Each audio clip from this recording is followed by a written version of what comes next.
Salut, c'est Zaba et commençons tout de suite par le numéro 8, statue d'Ain Ghazal. En 1983, une découverte très surprenante a été faite lors de fouilles en Jordanie, non loin de la capitale Amman. Les fouilles se sont déroulées sur le site néolithique d'Ain Ghazal, révélant un ensemble de statues très étranges. Et ces sculptures se distinguent par leurs caractéristiques non conventionnelles qui défient toutes les découvertes antérieures dans la région. Et contrairement aux représentations de dieux ou de monarques, ces statues présentaient des caractéristiques particulières telles que des yeux ovales et très larges et des corps très minces et très étranges. Pour certains, elles ressemblent étrangement à ce que l'on pourrait associer à des êtres venus de l'espace. Cependant, ce qui a encore plus déconcerté les archéologues, c'est l'existence d'une caractéristique encore plus étrange. Bon nombre de ces statues disposaient de deux têtes. Ces mystérieuses statues ont été extraites d'une tranchée à l'aide d'un bulldozer, ce qui a permis de mettre au jour une trentaine de figurines humanoïdes dans le village préhistorique.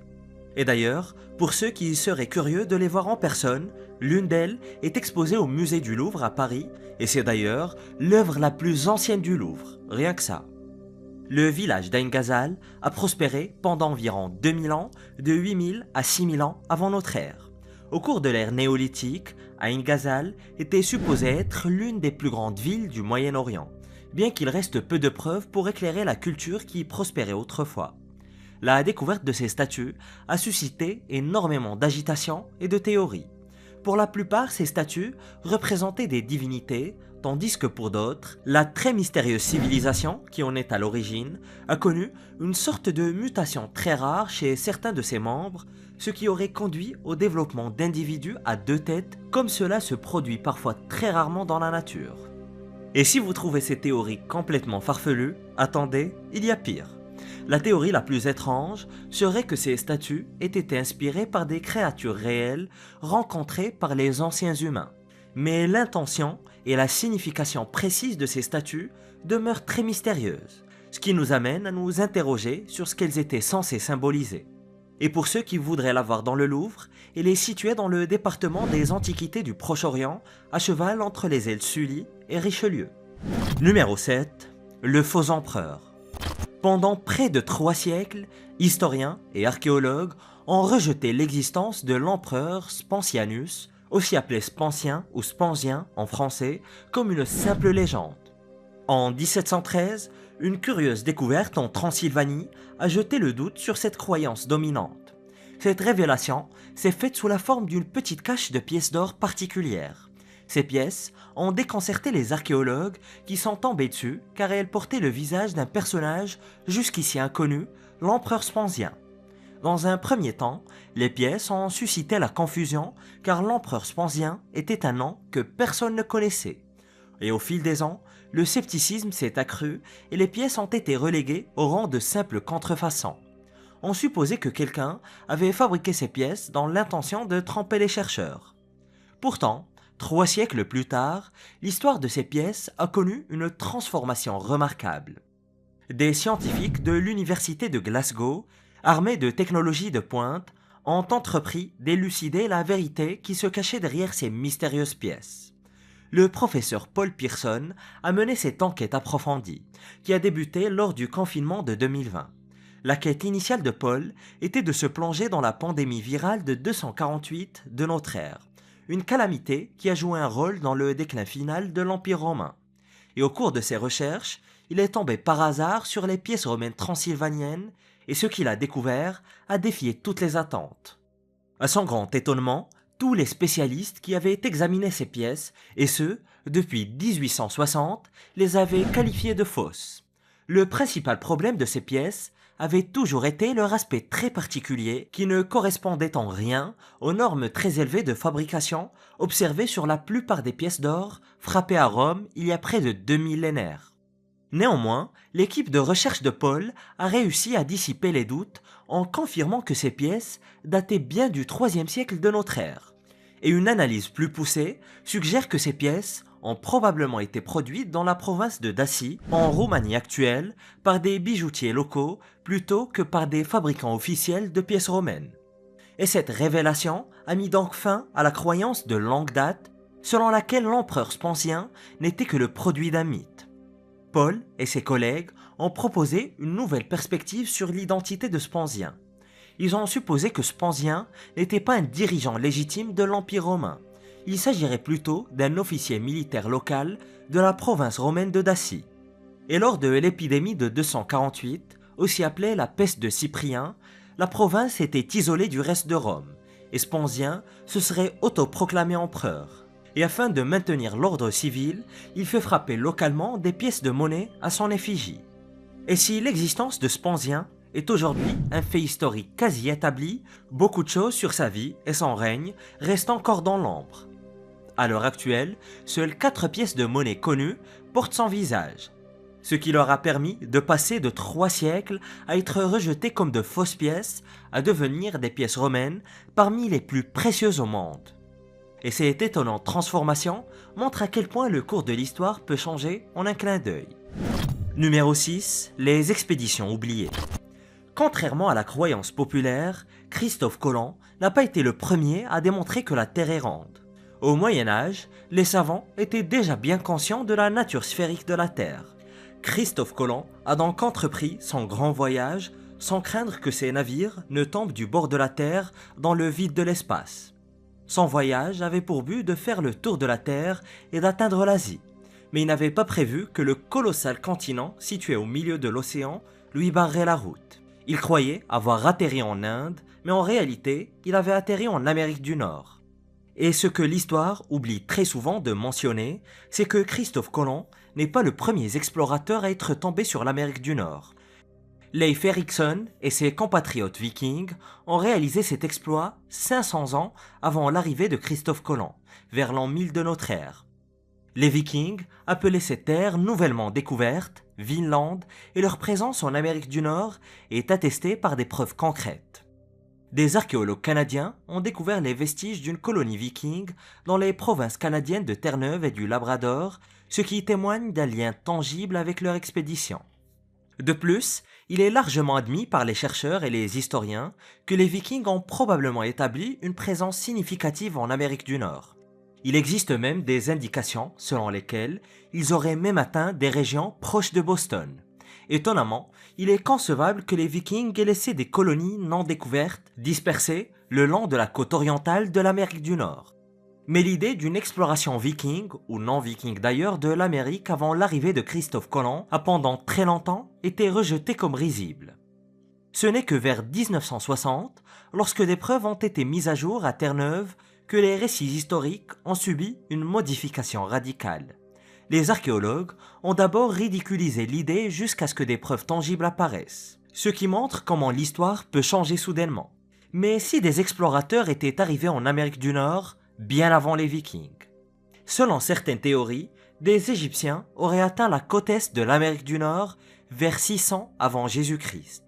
Des marins égyptiens et phéniciens se sont lancés dans une ambitieuse expédition traversant la Méditerranée vers l'ouest, longeant la côte africaine et retournant finalement à la mer Rouge. Et ce voyage remarquable est bien documenté dans divers textes anciens par des historiens relativement fiables, le plus éminent étant Platon, ce qui en fait un événement historique tout à fait plausible. Et bien que les anciens Égyptiens n'aient pas explicitement fait état de voyage vers le Nouveau Monde, il existe certaines preuves qui pourraient suggérer un lien commercial entre les Égyptiens et les tribus d'Amérique du Nord. En 1992, la toxicologue allemande Svetlana Balabanova a découvert des traces de cocaïne, de hashish et de nicotine sur les cheveux de plusieurs momies, dont celle de Hénou Tawi, une prêtresse égyptienne de la 21e dynastie. Et comme vous le savez déjà, et la cocaïne et le tabac sont originaires d'Amérique du Sud, et ils n'ont été introduits au reste du monde qu'avec les conquistadors. Pour certains, la présence de ces substances n'est la preuve que d'une contamination ultérieure des momies, mais pour certains, cela laisse entrevoir un réseau d'échanges potentiels entre la civilisation égyptienne et les peuples autochtones des Amériques. Numéro 5. Repenser l'humanité.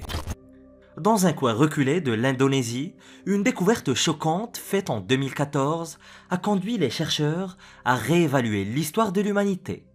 l'archéologue Maxime Aubert a révélé l'existence de peintures rupestres potentiellement les plus anciennes du monde.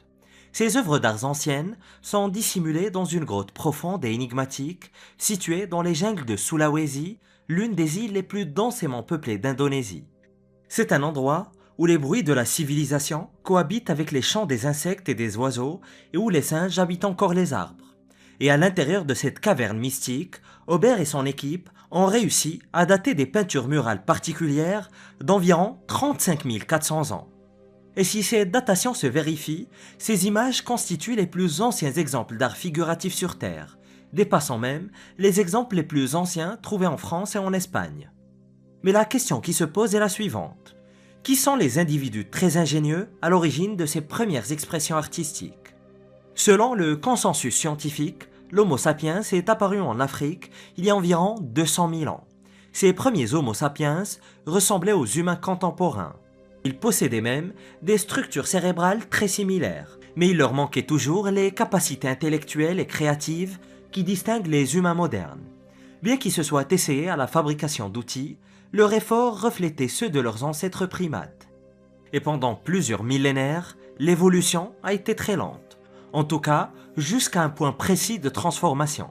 C'est à ce moment-là que l'Homo sapiens a commencé à explorer le domaine de l'art, qu'il a commencé à s'intéresser à la spiritualité et qu'il a créé des représentations de divinités qui ont marqué un remarquable bond en avant dans l'évolution de la conscience supérieure. Benjamin Smith, spécialiste de l'art rupestre à l'Université d'Australie-Occidentale, affirme que ces peintures rupestres sont le signe d'un changement cognitif chez l'homme. Pour la première fois, des individus ont fait preuve de suffisamment de créativité pour représenter des sujets à l'aide de peintures brutes, un indicateur de l'émergence de la pensée abstraite. Numéro 4. Les pistes de Chaco Canyon. Si vous pensez qu'il n'y a pas de ruines très anciennes aux États-Unis, vous devriez peut-être jeter un coup d'œil à Chaco Canyon. Cette merveille archéologique permet d'observer les étoiles avec la même clarté qu'il y a un millénaire. Les Anasazi, qui ont prospéré à Chaco Canyon entre 850 et 1250 de notre ère, y ont construit des structures en pierre qu'ils ont méticuleusement alignées sur les points cardinaux et les corps célestes. Pourtant, après 4 siècles passés dans le canyon à contempler le cosmos, les Anasazi ont mystérieusement disparu sans laisser de tombeaux ou de preuves évidentes d'un exode massif. Curieusement, la NASA, l'agence spatiale américaine, a développé un intérêt particulier pour le Chaco Canyon dans les années 70. Grâce à une technologie avancée, le balayage multispectral, les scientifiques de la NASA ont dévoilé tout un réseau de routes sophistiquées construites par les Anasazi et qui étaient jusqu'alors invisibles à l'œil nu. Ces routes, très larges et rectilignes, ressemblent étrangement à des sortes de pistes d'aéroport.